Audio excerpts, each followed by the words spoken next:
Bruleon is coming at you with another video.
Buddy, ladies and gentlemen, let's welcome my guest once again. He is a great breakdown guy. He's in the same conversation when you talk about guys like John Chapman. Let's talk about my boy Josh Putnam, man. How's it going, bro? High praise. Thank you very much. It's going great, and thanks for having me on. Yeah, when you think of breakdowns from the 49ers community, you think of Johnny Dell, you think of John Chapman, and you just come to mind. Thank you. Yeah, bro. It's an honor to have you again, bro. It's always been fun. I was on your show a few weeks ago. It was a lot of fun, dude. So how are you doing? I'm doing good. You know, I'm just hoping the Niners can get back on track, and then I'll be doing even better. Yeah, especially watching some of your breakdowns, man. It gives me a little optimistic a little bit. I mean, there's got to be some holes that we got to fix on, but since we're on a bye week, man, what's your reaction of Chase Young, man? I know you were pretty ecstatic, right? Huge trade. I mean, you know, the problems for the 49er defense, they appear to be in the secondary. But as we know, that is attached to the pass rush. And if the pass rush doesn't get home, then the quarterback for the other team can find those holes in the zone. And I think we are getting actually pretty good production out of Nick Bosa. Even though he doesn't have the sack numbers, his performance has been really good. Hargrave is great. Armstead is great. And then on the other side, it's sort of been inconsistent with Drake Jackson and Cleveland Ferrell. They've made some big plays at times, and then at other times they haven't quite got home to the quarterback. So that's why I think this trade is such a big deal. Oh, yeah. I think it fixes a lot of different areas. But like you said, the secondary is one of the main concerns and all that stuff. But I think during the trade deadline, we were trying to get Jalen Johnson, and I think it didn't come into tuition. I don't know if the rumors were true. We were in the late second effort to go get Adoree Jackson, and I guess that trade didn't happen, or I don't know if the reports were legit, you know? Yeah, I mean, you hear a lot of chatter every year at the trade deadline like that. But I think I did also see that it looks like Samuel Womack is working his way back either, you know, in the next few weeks. So hopefully, and I think they're close, right? When you talk about the pass rush and the secondary, you know, they haven't been like awful. They haven't quite been in sync. Yeah. They just haven't been quite in sync, you know, like they just haven't done well in coverage. Like Oliver's kind of been an issue. As far as his tackling, it's not the problem. It's just his coverage is bad. Yeah, and he's made some big plays in the Rams game in particular. You know, he basically won that game in the second half for the 49ers. And then, of course, even in the Bengals game, you know, getting that fumble down at the 5-yard line, stopping that Bengals drive, that's a big play. But yeah, you're right. In coverage, he does need to be more consistent. Yeah. And I think that's why we're getting Samuel Womack coming back from injuries because he was on IR. And then we got this one rookie cornerback who's supposed to be coming off IR, Darrell Luter. I've heard a lot of praise about this kid. Yeah, you know, all hands on deck, right? I mean, it's I think the 49ers are close. They got to tighten some things up, but anybody that can help in any way, they are going to see the field until they find the chemistry that works. Oh, yeah. It's got to work in chemistry, but what can the 49ers do to turn it around, man? That's the thing, man. What can we do? We were on a good start. Now we're on a 3-game losing streak. The writing's on the wall. I mean, it's just something to – I I don't think it's necessary to push the panic button. Like for some fans, we go through a slump. You know what I mean? Yeah, I think that's fair. I had one guy in my comments on one of my breakdown videos against the Cleveland Browns, and he made a really good point. He said, if Jake Moody makes that field goal at the end of the game, suddenly the narrative is completely different. It's, oh, wow, this team is resilient. They can fight through, having a bad game and still come away with the win. And, we just missed the kick. So, like I said, they're close. It's probably not as bad as it looks. They need to focus on the details. Hopefully, Chase Young coming will give us a little bit more production in the pass rush, and then hopefully we perform just a little bit better in the secondary. And then on offense, if we can stop making mistakes on the offensive side of the football too, that should be enough. We know there's so much talent on this team. That should be enough for them to turn it around. Yeah, we got. I mean, a bye week should help also, but we're playing a team that's coming off a bye week also, so that's kind of a crazy timing. Jacksonville's on a 5-game winning streak, and we just happen to be on a 3-game losing streak. I mean, man, we have to go all the way down to Jacksonville to play a hot football team. But I looked at their record. From their record perspective, they haven't beat a good football team. They've beaten teams below 500. So I don't know. It's kind of like we're playing the Cowboys, if I'm being honest. Well, hopefully we get the same result as when we play the Cowboys. I think Jacksonville, you make a good point because they clearly are building something there. Mm-hmm. We don't quite know what it is yet, and they will be eager to test themselves against a team like the San Francisco 49ers. And yeah, we've had a lot of success in recent years, so we get the tougher schedule. It's true we're coming off a bye, but we don't really get the advantage from that because they're coming off the bye as well, and that's the way it goes. So this will be a really big test for the 49ers to see if they can turn things around and get back on the winning side of the win-loss column there. Yeah, in the first start, nobody was questioning Steve Wilks' defense. Now it's just like a question mark now. Like it's like he's kind of been mixing up a lot of stuff, been very unpredictable. Like, I mean, were you kind of like one of those guys in the beginning of the season where you're like saying, what's going on with Steve Wilks' defense? But now it's starting to show the last 3 games. With Wilks, it's a completely different approach, and the 49ers wanted that. They wanted a new mindset inside the building, because teams adapt, right? The league will adapt to the defense the 49ers have been running for the last, 3-4 years. So Wilks coming in will help to keep things fresh and prevent that.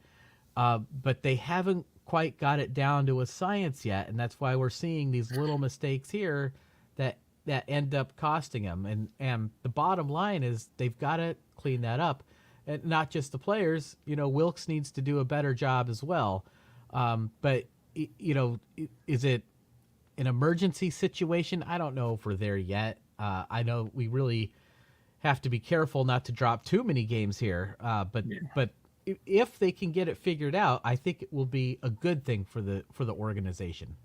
Oh, yeah. Definitely agree. I think when you think about it that way, it's just our defense is going to a different transition, but it's kind of, we're still running the same scheme. It's just the way Steve Wilks is doing it.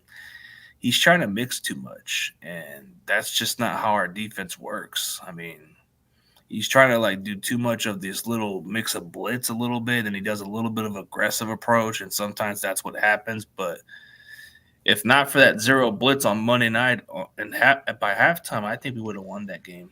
Yeah, 2. I agree. That definitely is sort of the biggest mistake of the season so far. And I pointed out that the blitz worked, right? It worked. I mean, Kirk Cousins basically threw an interception on that play. The problem with the call is, I said even when it works, it's still too dangerous for that situation, as evidenced by the fact that they scored a touchdown. And you make a good point about him maybe mixing it up a little bit too much. And I heard Richard Sherman kind of say, the same thing, that he's doing these exotic things on the defensive line instead of just letting the guys pin their ears back and just go. Yeah. And I think we're not going back to our 4-man rush like it should be. We're trying to add some more guys to pressure the quarterback, and it hasn't been working. So we need to go back to the basics of what we did before. Like under the previous DCs we've been successful on the front four, but now you're not seeing a lot of the production from it lately.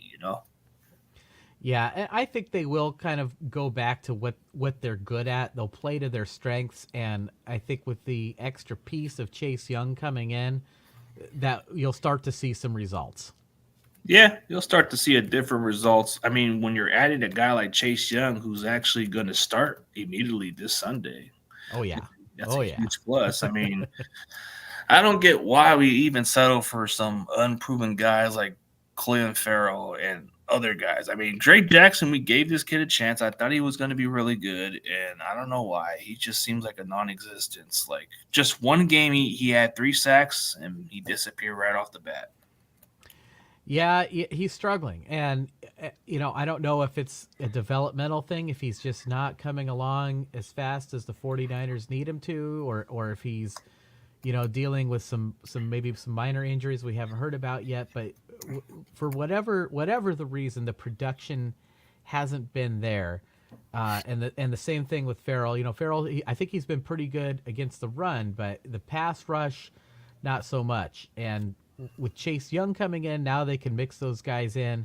Randy Gregory, they just keep adding pieces, and they're gonna keep doing it until they find a combination that works. You know that the coaches are committed. Yeah, what's next for the Niners? If it doesn't work, do we even get Jason Pierre-Paul to our practice squad? I mean, oh man, it can't be any worse, right? It can't be any worse. I mean, you just keep working it, keep working the problem. Yeah, keep working it until it gets better. But for some of our fan base, man, is this even a concern for us fans to go to see how Brock Purdy is progressing? I mean, you see a lot of the growing pains, or is it for the guy? We don't know. Yeah, I think growing pains is an outstanding word to describe what we're seeing, because we saw a lot of good on Sunday against the Bengals. He made plays with his legs. He was throwing dimes. 25 yards down the field, just these tremendous throws. He made plays, right? The one where he threw back across his body. I pointed out that was a dangerous play, but he did it because he knew he could get away with it, Yeah, and he ran too. He ran pretty quick off some of them scrambles too, and he got the first down off of that scramble. And he also made some mistakes. And it's sometimes he does so good that we forget, okay, he's only 23 years old. He's only in his second season. He is still very young. I think the future is bright with Brock Purdy. Yeah, and I think the numbers speak for itself, but a lot of it, the last 3 games, he hasn't had a good decision making those last 3 games. But to be honest with you, what kind of a difference would he make if he didn't have these guys out there? Now we're starting to see maybe we're missing a couple of Avengers, some of them guys, But I know a lot of the critics were saying this guy's a system quarterback. Like I think he masters the system, if anything else. Yeah, and for folks who grew up in the 80s, they'll remember that people said the same thing about Joe Montana. He's a system quarterback. He's only successful because he has Bill Walsh. And it's a little bit silly. The fact of the matter is you need both. You need the good head coach, the good offensive scheme and play design, and you need the quarterback who can implement that. And if you don't have that, we all remember what it was like when we had, Brian Hoyer. Man, where do I go there?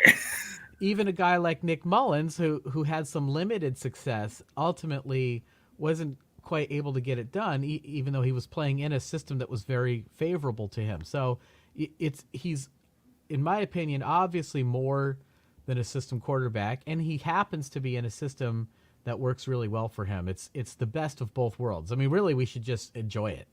Yeah, like the fact he's mastered the system, he's very efficient.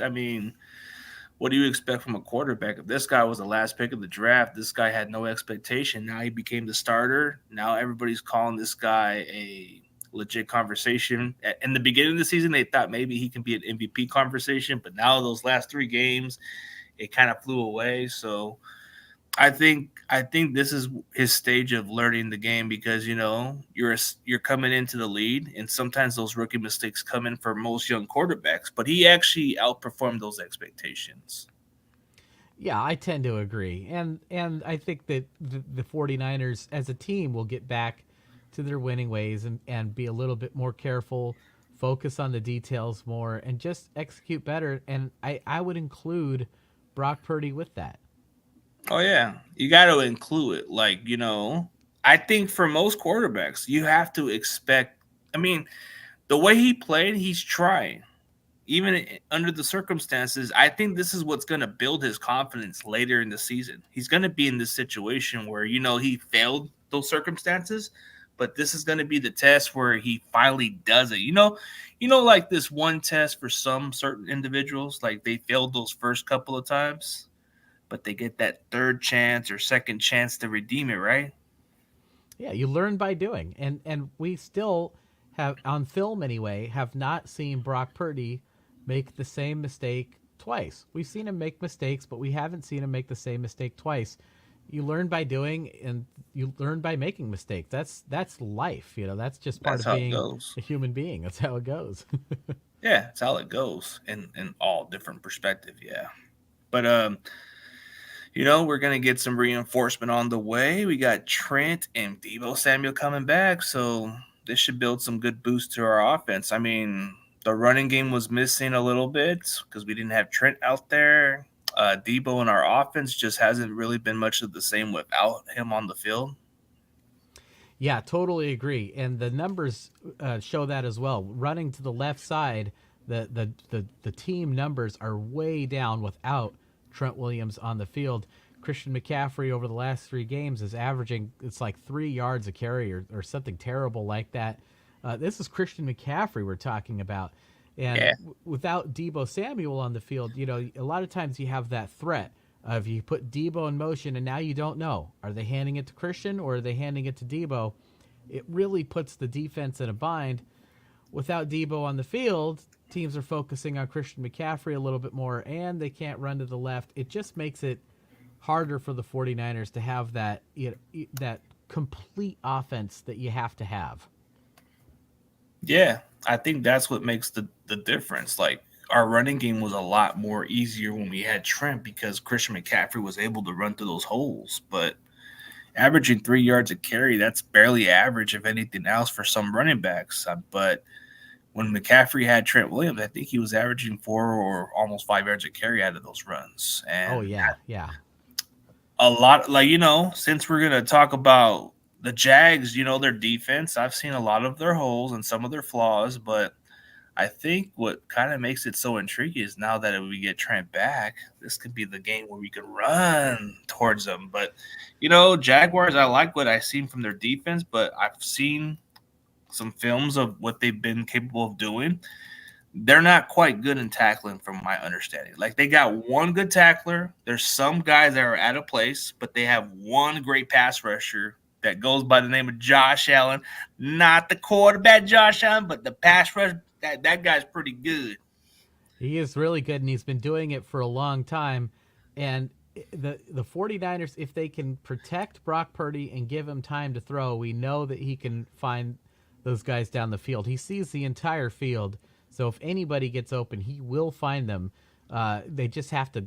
The offensive line has to give him time to do that, and I think they've been doing a pretty good job for the most part. They really struggled in that Cleveland game, but the Cleveland defense is elite, I would say. And yeah, to your point, if they can run the ball, that's everything. Now we can control time of possession, give the defense a rest, make sure our offense is the one on the field scoring points, keep their offense on the sideline. It would be nice to see the 49ers really take control of the game again, like we know that they're capable of. Yeah, I see a little bit of their run defense being a little bit of a problem. It's kind of like facing the Bengals run defense almost. Yeah, yeah. Hopefully, is Debo, is he practiced today, didn't he? He's going Yeah, to be playing. he's practiced and he's confirmed on Up and Adams' show that he's good to go. Yeah, I think for Trent Williams, he's he's taking a veteran day off. So I think that's what it is. I mean, how long does he need? I think even for a high ankle sprain, he should be clear by then because I it think, takes like yeah, 2 weeks. Yeah. yeah, he should be good to go. So yeah, if they get that running game going, it's I like the 49ers chances in this game. Yeah. Jags defense, I don't know. Like, only just Josh Allen's the one guy that I'm more concerned about, but they got a good linebacker. The one guy who gets the most tackles for them, he's good. But some of their players, they got a decent cornerback named Tyson Campbell, which he's okay. I think he's kind of like their Ahkello Witherspoon's version, kind of a little different cornerback. They got the guy from the Rams, Darius Smith, whatever. I mean, not Darius Smith. I mean, Darius Williams. I think he plays the nickel for them, and he's got 3 interceptions this season. Well, that's interesting, and Brock Purdy, he's going to have to take care of the football, and I know we've already said it several times, but Yeah. if he takes care of the football, it's really hard to beat this 49er team. They've just got the talent. That's just the bottom line. Oh yeah, it's the bottom line. But what can we do to? I mean, we're gonna face a really good quarterback. I mean, Trevor Lawrence he's just gonna give us some different looks. I mean, Trevor Lawrence and that Jags offense. I mean, you can say what you want about how people feel about this kid, but this kid is legit. Even on a team like the Jaguars. I mean, you can look at the weapons they got, everything, and you kind of like figure how we're going to prepare against this type of offense. I mean, the only concern for the Jags, to be honest, I've only heard their offensive line is their issue. But other than that, Trevor Lawrence gets rid of the ball pretty quickly than anybody else. Lawrence is the real deal for sure, but pressure will make anybody human. And if the 49ers can let Chase Young and Nick Bosa do their thing like they did when they were at Ohio State, that would, I think, go a long way in slowing down Trevor Lawrence. And Chase Young, he's got that ability. He's got the speed and he's got the power. It's a rare combination at the edge position. And just to think that John Lynch got him just by picking up the phone, the second time this season John Lynch has done that, really just it could be just what the doctor ordered. Oh yeah, I actually did a video on TikTok like I think of like a few weeks ago or something, where I did like a phone call part where I'm calling John Lynch and I said make a trade. I don't know, because I did the part where I'm just like using my phone but making the dial-in sound and then go like this. Answer. That's awesome. Your TikTok channel is great, by the way. I love it. Yeah, thanks, man. Hey, but I've been kind of hitting pretty big on TikTok, so it's like I get a lot of good followers down there and all that stuff. It's good stuff. But yeah, yeah, go ahead. I think the only difference with TikTok is they're not too strict on certain stuff like over here. Oh yeah, it's newer and it's YouTube, it's so structured. It's almost like a formal television network with all these rules you got to follow. And I tell people with and this, I'm sure, with every single video you upload, they want to know, how many times did you swear? What did you say? When did you say it? What are you talking about? I mean, there's all these boxes you have to check just to upload a video. Whereas TikTok, you can be yourself a little bit more. You can share other kinds of content, and it's a more enriching experience. So I like it personally. Yeah, the difference from over there is when I do a live on TikTok, I'll probably get like a lot of people tuning in, and it's like they get entertained. Sometimes they even jump into the hangout just randomly. It's like kind of crazy. Even if they're like, even as Niner fans or even like other fan base, bro, it's like they seem to like what I bring to the table, even if I don't agree with them. Sure, and that's part of the game, right? Yeah. And it makes it easier for me to go find some other content creators who want to work with me too. So there's some up and coming guys that I'm actually working with. So that's awesome. I'm always scouting, looking at who I can get. Well, we're really lucky as a fan base to have all of these content creators, and people come into my comments from other teams and say, we don't have this for our team. So I think as 49er fans, we're extremely fortunate that, for whatever reason, There's just so much enthusiasm around this team every year, and a lot of content creators are just constantly generating content. And I'm as much a fan as anybody else, and it's great. I just get to sit back and take it all in. Yeah. But I think for maybe for their near future, maybe you can get John Jay on one of your little Friday shows, man. Yeah, I got to reach out to him. I reached out to him in the off season, and he said he doesn't really he's like me. He doesn't really get going until the regular season. So I'll Yeah, definitely some have don't. to Yeah, some send him a don't. message again. Yeah. Hey, John Jay, he said he's gonna send you a message, man. Oh, sweet, He was on the comment section under this account. awesome. That's him. But yeah, since I look at it this way, it's always a quick turnaround for us. So there's like you just said, the difference with YouTube is they're very strict. It's like living under your parents' place. You can't do this, you can't do that. But when you go independently, TikTok gives you the freedom. Yeah, and don't get me wrong, I love YouTube. I'm It's very good too. loyal to YouTube. YouTube's been very good to me, and really, it's for whatever reason with my content, it's the best way for me to connect with other 49er fans. And we get a ton of views every week, a ton of comments every week, and I'm always just really impressed by the football knowledge people bring to the comments. Very positive, very even in the face of a loss, very constructive comments. Hey, what can we do better? I know on Twitter sometimes things can get very toxic for I don't know if I want to use that word, but just it's a little all over the place. But I really like what I see on YouTube, so I don't want to dog them too much. But they, like you say, they are very, very strict with their No, with how they I enforce wouldn't. the I rules. wouldn't say I'm dogging them either. They're just a little too Yeah, strict on stuff. yeah, Like at one point, I used to get monetized by them, but they took that away from me. So got yeah. nothing to lose at Yeah, this point. And there's a different vibe, but I think I'm starting to get it back to where I used to be. So a lot of stuff have changed, but one thing about a team's loss is I can actually build off my therapy. That's the best feeling. For some people, when you see a team lose, it's always good to let it all out, and then even if the other fans laugh at it, I don't care. It's funny to them. I well, mean, if that makes your day feel better, I'm cool with it. yeah, and that's to me, that's the great thing about the game of football. It is such a rich and complete game.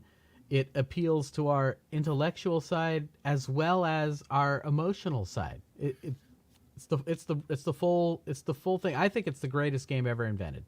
Oh yeah. Oh, I guess John Jay did explain his purpose, but he'll get back to you pretty soon. Oh yeah, that'd be great. I'd love it. Oh yeah, yeah. I think you guys can work something out, but he's been working on a different schedule too. But it's kind of hard to keep up, man, because during the off season, I was working two jobs, man. I was going from another company, going over there. I was just trying to fill in some extra shift, and then things started slowing down once I lost the contract of another company.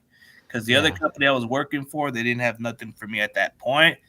So I decided to go stick with the other company that was giving me more hours. So I said, man, it was kind of like a difficult process, man. I was actually taking a little bit of break because I was working two jobs. Hey, I hear that, man. You got to do what you got to do, and of course, we've talked about. I work a graveyard shift, and a lot of folks don't realize that a lot of these content creators, we all have to work for a living.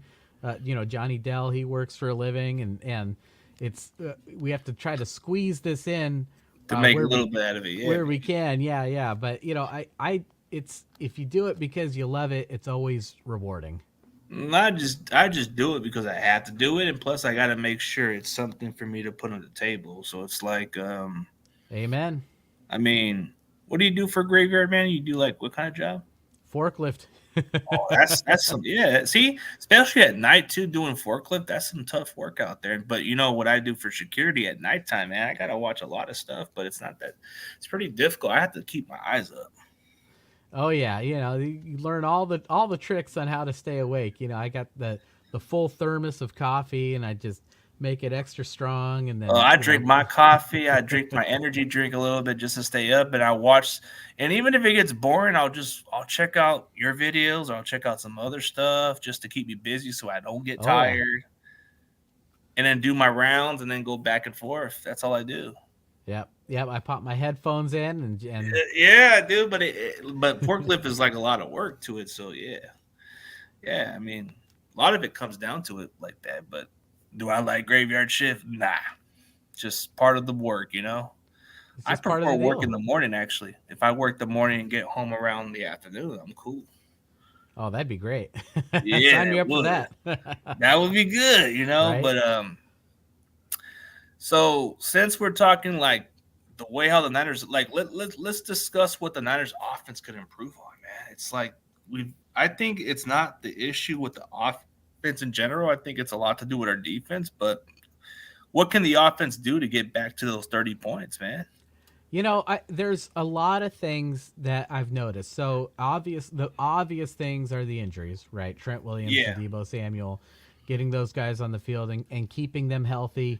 And I think along with that, we should also talk about Christian McCaffrey's workload, because I mean we're giving him the ball 30 times a game, which he's which getting is beat. great, but Yeah, he's getting beat. It's a very long season, 17 games now plus the playoffs. That should be something they're thinking about. One thing that really stands out to me is how we're using or not using Jordan Mason. we should. He's such a tremendous runner. I would love to see him on the field, but they almost never ever will call a pass when he's in the game. I'm concerned that maybe he doesn't know the blitz pickups and pass protections. If he can learn those and find his way onto the field, that would be a tremendous asset. But even that, there's situations, and the other team knows for sure that you're going to be running anyway, like 3rd and 1, for example. Yeah, I would like he's such a powerful runner. I would like to see the 49ers use him more in short yardage situations. yeah, they should because of his physicality, the way he plays, and a lot of the community of the Niners, like content creators or everybody, like those sports radios and all those other people, they are exactly thinking what we're thinking. Why not we give the ball to Mason a little bit more? I mean, I know this comparison was kind of funny, but I can see where everybody's coming from. But hey, your boy Larry Krueger actually compared Jordan Mason to a poor man Marshawn Lynch. Marshawn And Lynch, I like to compare him to Marion Barber. It's the same thing, that very physical style of running and same body productive actually. too. Yeah. I think Marion Barber was more of a physical back too, but he was actually more of a better red zone, like a red zone running back. Like when he came into the league, he was a physical back. He was a little bigger than Frank Gore, but he was kind of more like a touchdown guy. I would agree with that. Sure. I just the thing with the pass protections is, if it's 2nd and 10 and Jordan Mason comes in the game, when you know they're running the ball, that gives the defense the advantage. So that's the main reason he's not seeing the field. But if he can learn all those protection packages, now we can bring him in and then throw a pass, catch the defense off guard a little bit. That would be tremendous. It was the first thing Frank Gore learned how to do, because the coaches told him that is going to be the fastest way to get on the football field, is to learn those blitz pickups. Yeah, and I'm curious why we haven't been using Ronnie Bell as much. Like I thought he was a good blocker. Yeah, and a pretty darn good receiver too. I mean, he ran that great route against the New York Giants and scored a touchdown.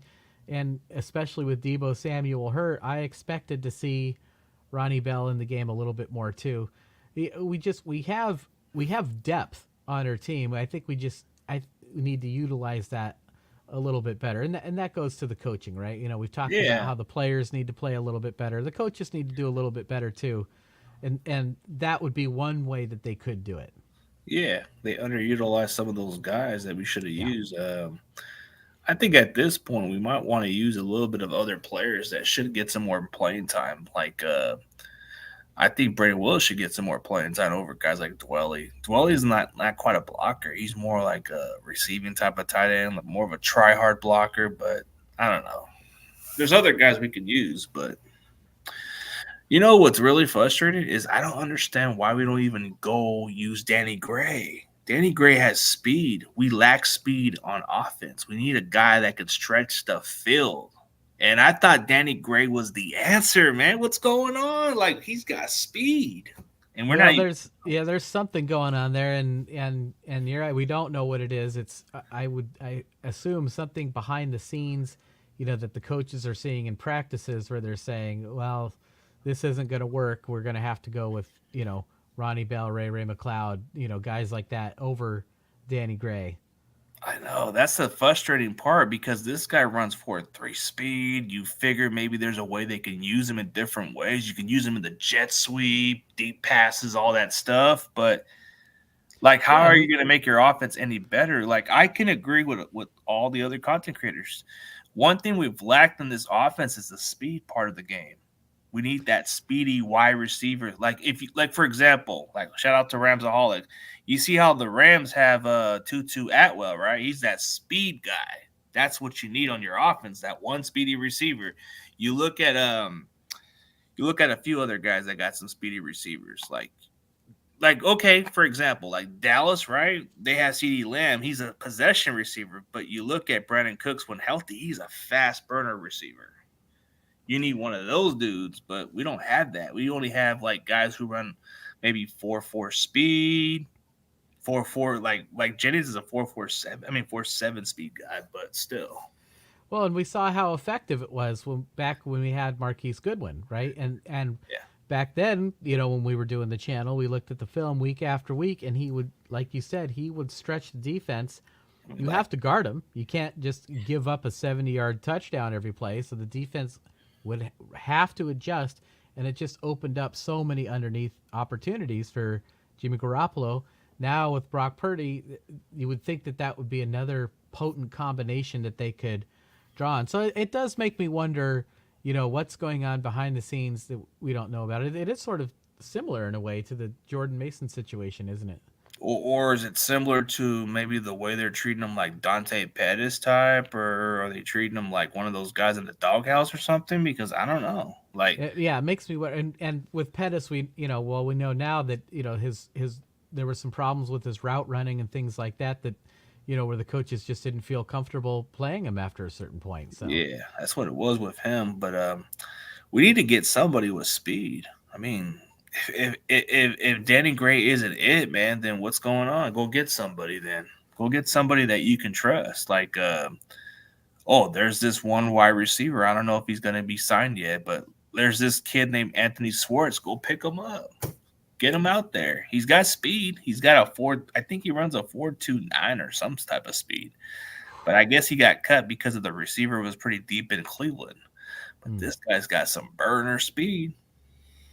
You might want to use him as a Marquise Goodwin. Yeah, that'd be great. I mean, I'm sure they're taking a look at it, and if not somebody, that, then next year in the draft. We got to get somebody with speed. I mean, I like the size wide receivers, but you need that speed receiver that can stretch the field. And I don't think Ray's that guy. He's just a return specialist. He's a gadget player, but he's not that kind of guy that burns. I would agree. And, with Ray, we did see that he was really productive last year. I mean, he had a great season last year as a receiver for the 49ers. He just had one or two plays a game, but they were always big plays. And we haven't seen that yet this season. He's very limited. That's the thing. Yeah. I've seen he could be a burner, but running a 4.48 speed isn't quite a burner, but he makes it look like he's a burner out there.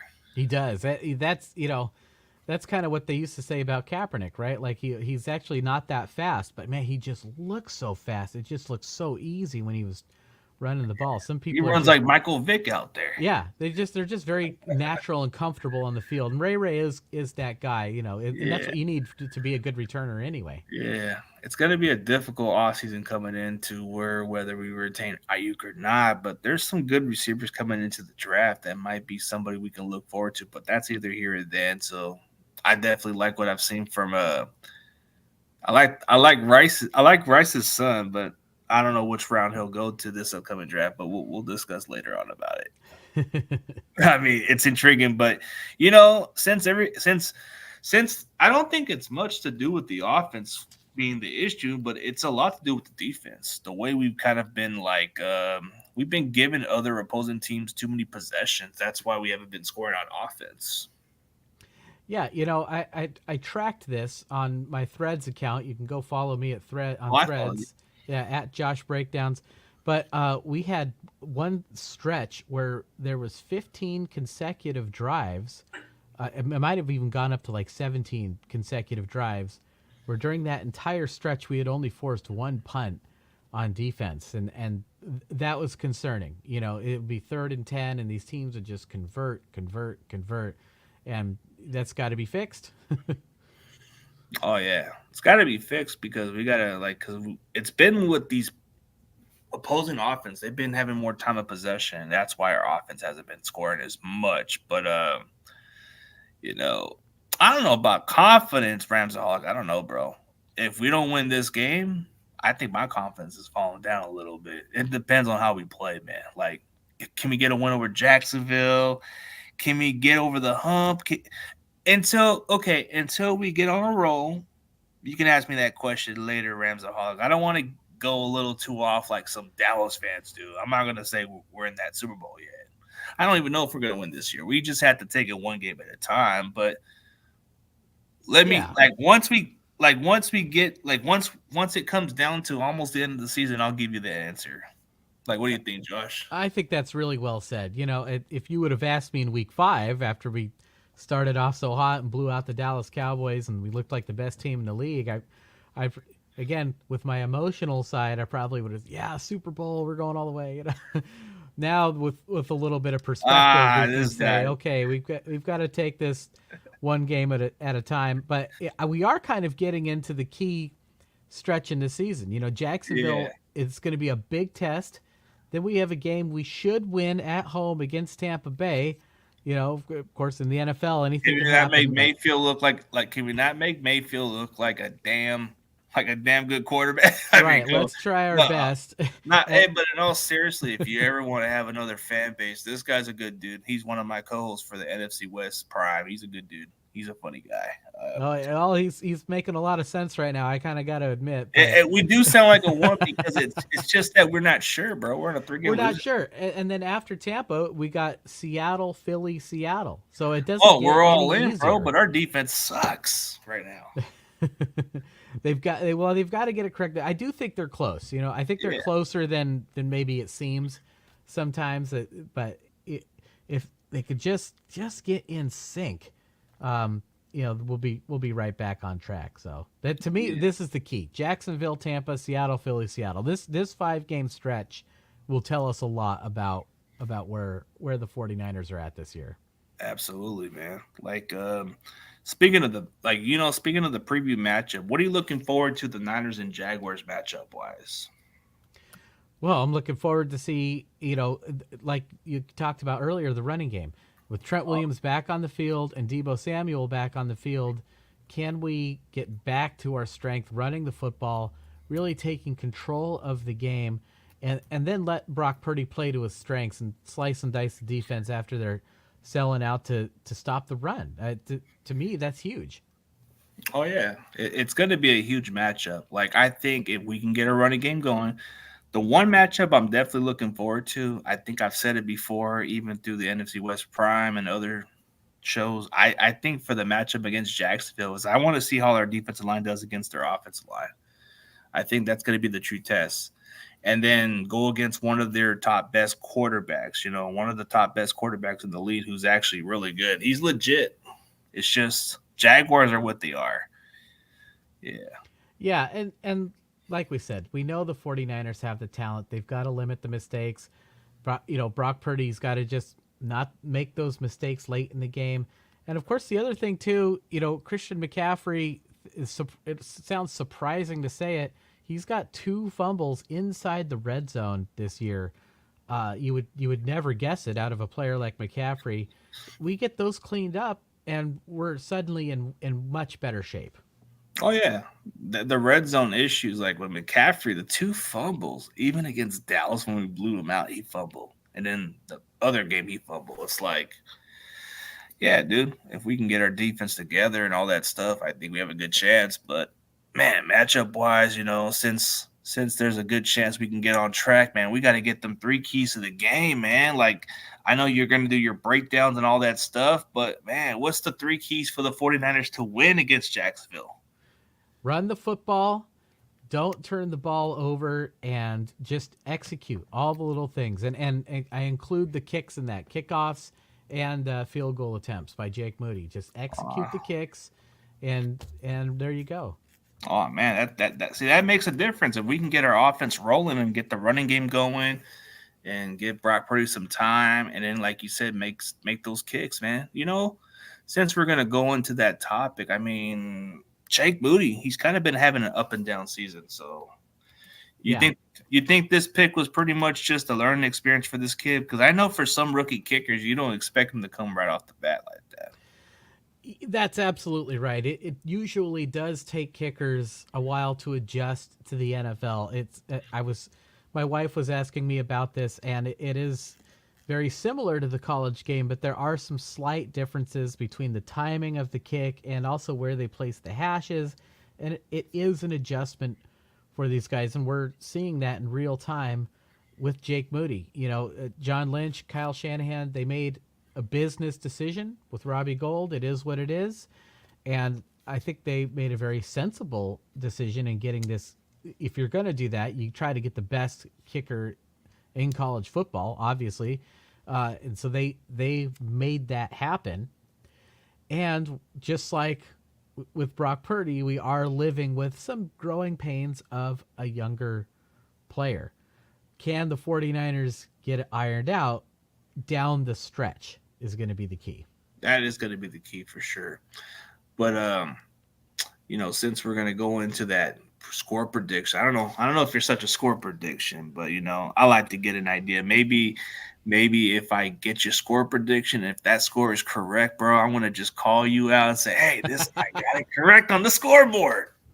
But we're getting to the final of the topics, and then we can maybe answer a couple of comment section. If you got some time, we can answer some questions from other fans or Niner fans in general.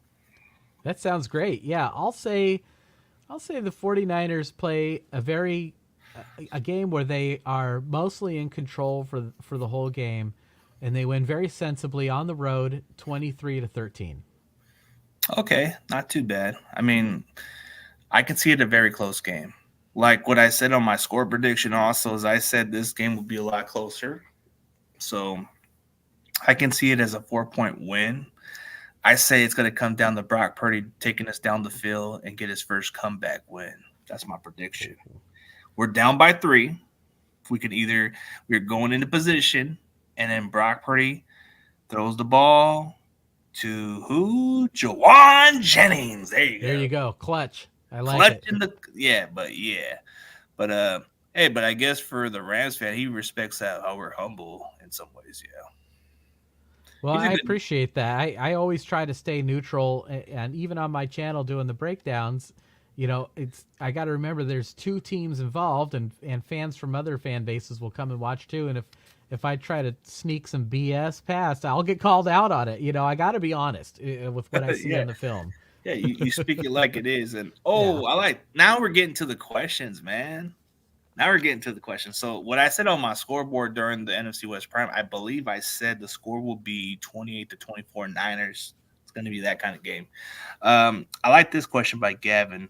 Notorious GAV. What's your thoughts on getting Juice the ball? Does Brock throw the checkdowns enough? That's a good question, bro. Like, what do you think of that question? It's funny. I heard an interview with Juice, and he was saying, at first, he wanted the ball a lot more. Now he wants that Super Bowl, and he's willing to kind of just be the blocker and do what he needs to do.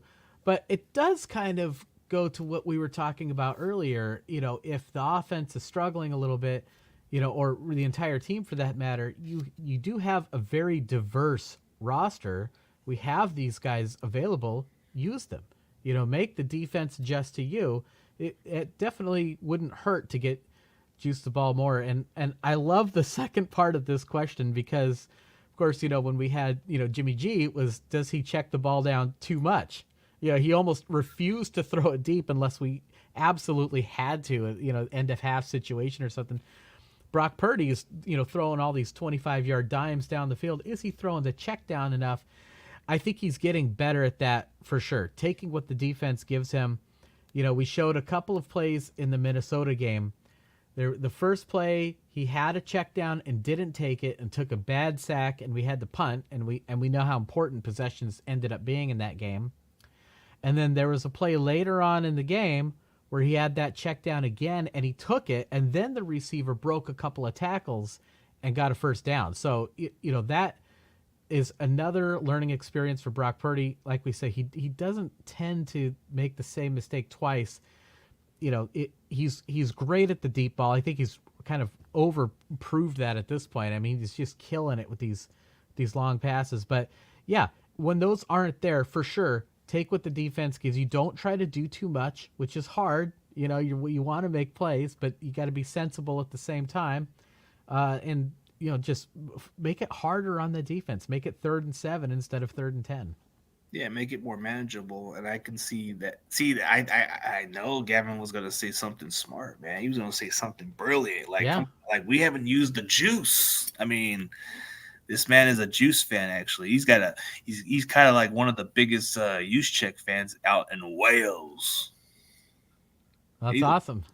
He's a funny guy, man. He's a funny dude. But you got to have a good fullback. The teams with a good fullback make the playoffs every year. Yeah, they do, especially in the running game, especially if you need them as your receiving outlet.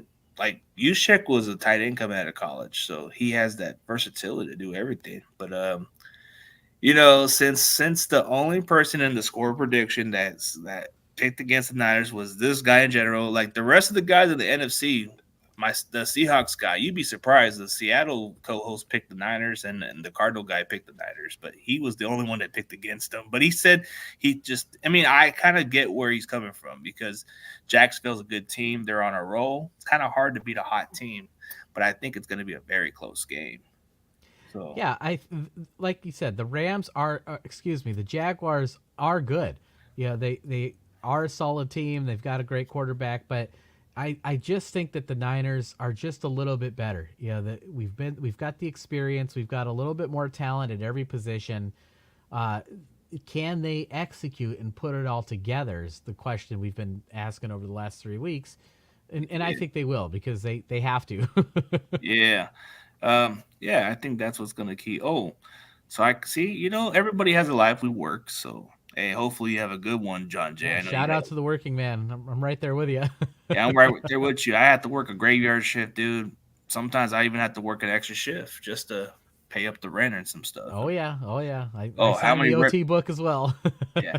How many reps do you see Womack getting? I don't know if he's going to be clear to play. He's practicing, but I don't know. Like they have a 3-week window.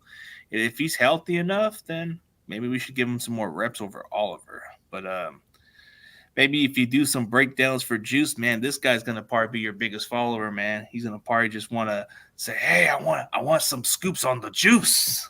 There was a play I didn't include last week, and I wish maybe I'll do a bonus video, but where they had Juice come in and take the snap himself on the quarterback sneak, because he has played a little bit of quarterback when he was in high school. Yeah. So that's actually the 3rd time the 49ers have done that since Juice has been on the team. And I know the second, I've showed the previous 2 plays, Joe. I could have shown the 3rd one as well. I can't show every play because then every video would be an hour long. So sometimes I have to make difficult decisions like that. But you like doing hour-long videos anyways. I mean. Sometimes. I mean, it's worth your while, like they say. But yeah. The one guest that he probably liked the most was Josh Hockett. That was like my best guess he liked. But if this comes into tuition, if it comes to tuition, I might get another Niners on the show, but we'll update. I already had Keith Lewis in like last week almost. He said he's going to come back on December. I keep in contact with this guy. He doesn't hesitate, man. He's a good dude. You always have tremendous guests on your show. I'm always impressed. I know, especially with guys like Keith Lewis. He says, "Hey man, you're not bothering me at all. Just let me know. I'll come in." Like he's a good dude and all that Yeah. stuff. And I don't like to bother everybody like everybody else. I let them live their life. You know, I'm Yeah. not like everybody else. But I remember yeah. Keith Lewis from that great 2006 season we had where we just missed out on the Oh playoffs. yeah, yep. That was exactly the interview what I had last year. Exactly what he said. He was going into M&A, and what even surprised Gavin was he thought he would be a wrestling fan, but he wasn't. He just said, "I like the actual wrestling, not this wrestling." He was surprised because he's a wrestling fan. He thought, "Hey, would you be a WWE?" And he said, "Nah, not even if they paid me $1 million, I wouldn't do it." It's like that NWO for crazy. life. Yeah. Yeah, he was good, but I mean, yeah, don't get me wrong, but yeah, he was a funny guy. But yeah, dude, since we're already getting to the final of the conclusion, man, before we end it, man, tell everybody where they can find your social media platform and all that stuff, man. You got a good channel going, man. Yeah, and we really do. I'm really just kind of humbled and overwhelmed by all of the support and everything that everyone gives me on the channel. You know, this was something that I started about 5, 6, 7 years ago now, on the suggestion of my family that I was in a fantasy football league with, and I started putting these plays on YouTube, and then everyone started subscribing, and it really kind of blew up. And right now we're less than 250 subscribers away from 10,000, which is just blowing my mind. I can't even Oh, dude, wrap my like, mind around it. So you can find me right here on YouTube. You can just search for Josh Putnam or Josh Breakdowns, and you'll find me. And hit that subscribe button. Let's get to 10,000. let's get this man 10,000. But let me ask you something before we Yeah. end this, bro. So, once you hit 10K, are you gonna make your own type of merchandise or not? Because you can have your own store on there. Yeah, I don't know. I mean, if that's something that people want, I'd be happy to do that. And Hey, let me know. I want to support you, man. I I got you. appreciate that. Thank you. Oh yeah, bro, anytime. But for everybody else, thank you guys for tuning in, and go subscribe to my boy Josh Putnam. He's got a good breakdown, and if you want to take almost an hour of watching breakdown videos, this is the right guy right here. Well, thank you very much. I appreciate that, and thank you for having me on. Oh yeah, anytime, bro. And thank you guys for having a good time. And as always, go Niners.